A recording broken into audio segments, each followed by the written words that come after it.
CBI के case में गिरफ्तारी को चुनौती देने वाली अरविंद केजरीवाल की याचिका पर दिल्ली हाईकोर्ट ने आदेश सुरक्षित रखा है।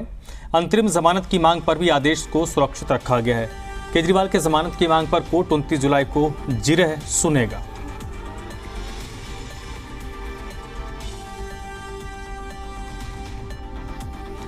तो अरविंद केजरीवाल की जो गिरफ्तारी सीबीआई ने की है और इस मामले में जो याचिका है उस पर हाईकोर्ट ने आदेश सुरक्षित रख लिया है और 29 जुलाई को इस मामले पर आगे सुनवाई होगी। अरविंद सिंह इस वक्त मेरे साथ जुड़ चुके हैं इसी पर ज़्यादा जानकारी के साथ। अरविंद बताइए, आज कोर्ट में क्या हुआ और अरविंद केजरीवाल के दृष्टिकोण से, अरविंद केजरीवाल के पक्ष से के हिसाब से अगर देखें तो आज उनके लिए क्या राहत रही या फिर उनके लिए मुश्किलें जस की तस हैं? देखिए, अभी तो कोई राहत की खबर नहीं है अरविंद केजरीवाल के लिए दिल्ली हाई कोर्ट से और उनकी मुश्किलें जस की तस हैं। अभी उन्हें राहत पाने के लिए या ऐसा कोई आदेश पाने के लिए इंतजार करना होगा। आज अरविंद केजरीवाल की जो याचिकाएं सुनवाई के लिए लगी थी उनमें से एक याचिका में उन्होंने सीबीआई की केस में गिरफ्तारी को चुनौती दी थी और दूसरी याचिका में उन्होंने जो सीबीआई की केस है उसमें नियमित जमानत की मांग की थी। लेकिन सुनवाई के दौरान अरविंद केजरीवाल के तरफ से जो वकील अभिषेक मनु सिंघवी है उन्होंने ये भी साफ किया कि अगर नियमित जमानत पर सुनवाई में देरी होती है उसमें थोड़ा वक्त लगता है, सुनवाई लंबी खिंचती है, तो ऐसी सूरत में कोर्ट अंतरिम जमानत के पहलू पर भी विचार कर सकता है। हमने अंतरिम जमानत की भी मांग की है। हुआ यह है कि कोर्ट ने आज दलीलें सुनी है और उसके बाद जो अरविंद केजरीवाल के जो वकील हैं अभिषेक मनु सिंघवी, उन्होंने जहाँ एक और गिरफ्तारी की जरूरत पर सवाल उठाया, गिरफ्तारी की वैधता पर अपनी बात रखी है, वहीं दूसरी ओर उन्होंने जमानत देने के पहलू पर भी अपनी बात रखी है। सीबीआई की तरफ से जो वकील पेश हुए थे डीपी सिंह, उनका यह कहना था कि सीधे हाईकोर्ट में नियमित जमानत पर सुनवाई नहीं होनी चाहिए और अगर हाईकोर्ट सुन भी रहा है तो हाईकोर्ट को पहले गिरफ्तारी की वैधता पर विचार करना चाहिए, उसके बाद जमानत पर वो अपनी दलीलें रखेंगे, ऐसा सीबीआई के वकील की तरफ से कहा गया।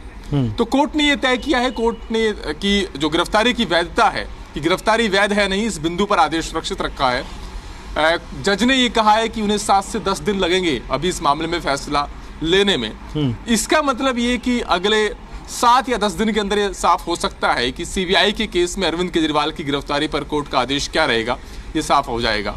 साथ ही क्या इस दरमियान अंतरिम जमानत के तौर पर कोई फौरी राहत भी अरविंद केजरीवाल को मिल सकती है नहीं, ये भी साफ हो जाएगा।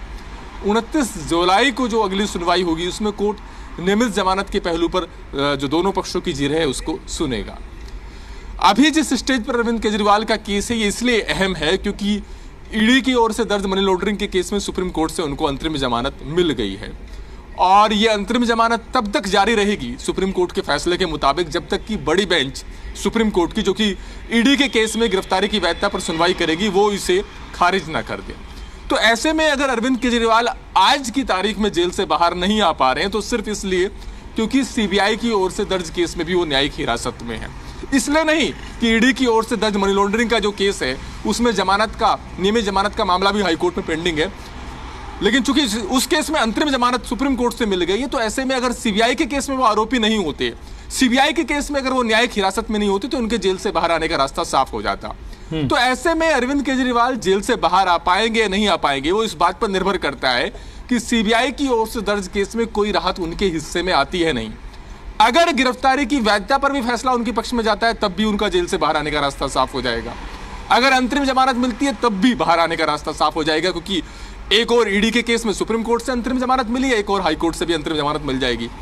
या फिर नियमित जमानत पर जो फैसला आएगा अगर वो उनके पक्ष में आता है तभी वो जेल से बाहर आ सकते हैं। सार ये है कि जब तक दोनों जांच एजेंसियों की तरफ से दर्ज केस में राहत उनको नहीं मिलती तब तक वो जेल से बाहर नहीं आ सकते और इसके लिए अभी उन्हें इंतजार करना होगा कम से कम अभी हाईकोर्ट के फैसले का।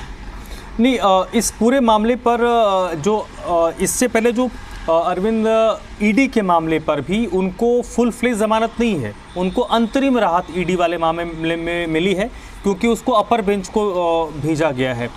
यहाँ पर भी उनकी जो कोशिश अरविंद केजरीवाल की, जो आप इसको थोड़ा बेहतर तरीके से क्लियर करेंगे, हेल्थ ग्राउंड ज़्यादा आगे रखा जा रहा है क्योंकि वो एक ऐसा पहलू है जिसके आधार पर आपको राहत मिल सकती है।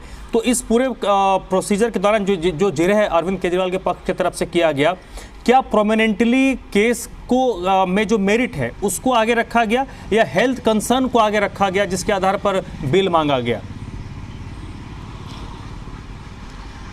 देखिए, पहले ये समझना होगा कि चाहे राहत अंतरिम जमानत के तौर पर आए या नियमित जमानत के तौर पर आए, अगर जमानत किसी भी रूप में मिली तो अरविंद केजरीवाल जेल से बाहर आ जाएंगे। ठीक है। अंतरिम जमानत एक समय सीमा के लिए होती है, कंडीशनल होती है, लेकिन फिर भी जेल से बाहर आने का रास्ता तो साफ हो ही जाएगा, क्योंकि अभी एक केस में उनके पास अंतरिम जमानत है, वो भी सुप्रीम कोर्ट से।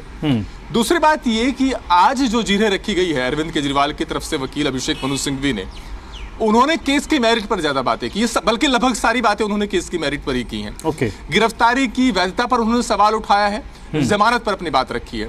गिरफ्तारी की वैधता पर उनकी तरफ से कहा गया कि इस मामले में सीबीआई ने गिरफ्तार ही इसलिए किया है ताकि उनको जेल के अंदर रखा जा सके। उन्होंने एक नई टर्म इजाद की इसके लिए, इंश्योरेंस अरेस्ट का। उनका यह कहना था कि सीबीआई को आशंका थी कि ईडी के केस में बाहर आ सकते हैं, लिहाजा राजनीतिक वजह से सीबीआई ने उन्हें इस केस में गिरफ्तार कर लिया ताकि वो जेल से बाहर ना आ सके। दूसरा, उनकी तरफ से कहा गया कि जो गिरफ्तारी के जो जमानत के लिए जो ट्रिपल टेस्ट होता है सीबीआई और या दूसरे आपराधिक केस में, क्योंकि इसमें पीएमएलए का सेक्शन 45 तो लागू नहीं होगा, उन शर्तों पर भी वो खरा उतरते हैं। अगर सुप्रीम कोर्ट ने अंतरिम जमानत दी है तो इसका मतलब सुप्रीम कोर्ट इस बात से कन्विंस है कि वो सबूतों के साथ छेड़छाड़ नहीं करेंगे या गवाहों को प्रभावित नहीं करेंगे। लेकिन सीबीआई के वकील ने इन सब दलीलों का पुरजोर विरोध किया है। सीबीआई का ये कहना है कि पहली बात तो यही बात बेतुकी है कि उन्हें जब पूछताछ के लिए सीबीआई के केस में बुलाया गया तो सिर्फ गवाह की हैसियत से बुलाया गया था। उनका यह कहना है सेक्शन 160 के तहत उनको बुलाया गया था। इसके तहत प्रावधान यह है कि ऐसे आदमी को बुलाया जाता है पूछताछ के लिए जो उस केस से जुड़ी जानकारी रखता हो। यह संबंधित व्यक्ति कुछ भी हो सकता है, उस केस में आरोपी हो सकता है, संदिग्ध हो सकता है, उसमें गवाह भी हो सकता है। तो अरविंद केजरीवाल कैसे अपने आप को क्लीन चिट दे सकते हैं कि मुझे तो तब बुलाया गया था तो गवाह की हैसियत से बुलाया गया था। जी। दूसरा, सीबीआई का यह कहना है कि गिरफ्तारी कब करनी है, पूछताछ के लिए कब बुलाना है, यह तय करना जांच एजेंसी का अधिकार है। आरोपी तय नहीं करेगा कि कब किसको गिरफ्तारी किया जाएगा। लिहाजा यह दलील कि 1 साल तक गिरफ्तारी क्यों नहीं की गई, यह भी बेमानी है। सीबीआई की तरफ से सारी बातें रखी गई हैं कोर्ट में, और अब गिरफ्तारी की वैधता पर पहले आदेश आ जाएगा और वही बहुत हद तक साफ कर देगा कि क्या केजरीवाल को भी कोई राहत मिलने जा रही है नहीं, क्योंकि 7 से 10 दिन का वक्त कहा है जज ने फैसला लिखने में, और उसके बाद 29 जुलाई को सुनवाई होगी। चलिए अरविंद, बहुत बहुत शुक्रिया आपने, आपका जो आपने पूरे विस्तार से इस मामले में बताया, बहुत बहुत शुक्रिया आपका।